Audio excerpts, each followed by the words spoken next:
How's it going, everyone? So, in the United States, get this, lithium production is set to explode in the coming years. And I mean majorly explode. And as we know, lithium is the new gold. It's one of the golds, right? There's yellow gold, there's white gold, there's silver gold, there's black gold, there's all sorts of golds. So this poses a huge problem for renewable energy because, of course, geopolitics plays a lot into it. Why? Well, because lithium is essentially controlled by China, Chile, and Australia. So that's who controls the majority of the global supply. Now the US wants to get in on the game. They have to. If any of this EV stuff is going to work at all, they have to get into it. So the US does have proven lithium reserves. There is lithium underground in the US, but right now there's only one operating lithium plant in all the US, and that is the Silver Peak facility on the western edge of Nevada, just right there in the desert. And of course, the US is already overly reliant on China.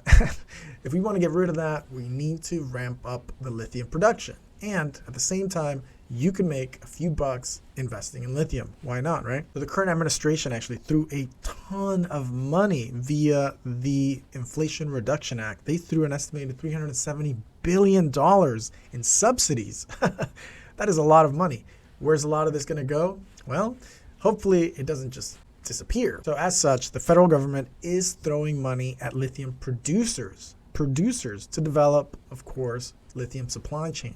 This will help. So apparently the US government made a commitment to an Australian lithium company, a mining company called Ioneer. They said that the US Department of Energy gave them a conditional commitment of a loan of $700 million. That's massive. Can I get a loan from the government? Maybe I can start my own mining company. Why is the US giving this to a foreign company? Why not a US company? Maybe I should start a lithium mining company. I'm not going to exploit children to do this. Anyway, the company's main project will be in Nevada at the Rhyolite Ridge Lithium Boron Project. They said when fully operational, they will produce enough lithium to power 400,000 electric vehicles. At the same time, they will also produce boron. Apparently, in addition to Nevada, there's also going to be facilities in Tennessee and North Carolina. That's good. This Rhyolite Ridge plant that's basically going to be run by the Australian company, they haven't made anything. They haven't produced anything. Apparently, they already signed deals with Ford and Toyota.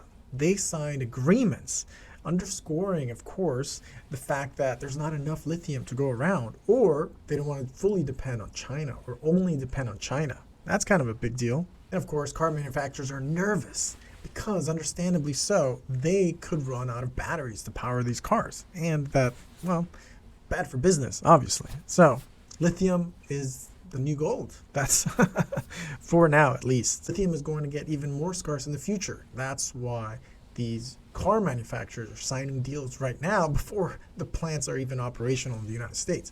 Makes a lot of sense. It's a good business move. And of course, trajectories for EVs are set to hit hundreds of millions by 2030, making lithium even that much more important as time goes by. Because right now, it's just tiny fraction of cars are EVs. So it's not that big of a deal, but that could soon change drastically. And with all these pushes by different governments, and then China overtaking the global exporting of vehicles. They overtook United States. They overtook South Korea. They're on their way to match, if not beat, Germany. And they're projected to beat Japan. And a lot of those cars they're making, these tiny little cheapo cars, a lot of them are also electric. So the future is very interesting in this sector. And if anything, it's going to be lucrative in the lithium world. All right, guys, that's it for this one. Thanks for watching. Smash the like if you haven't. Please do subscribe, and I'll see you in the next one.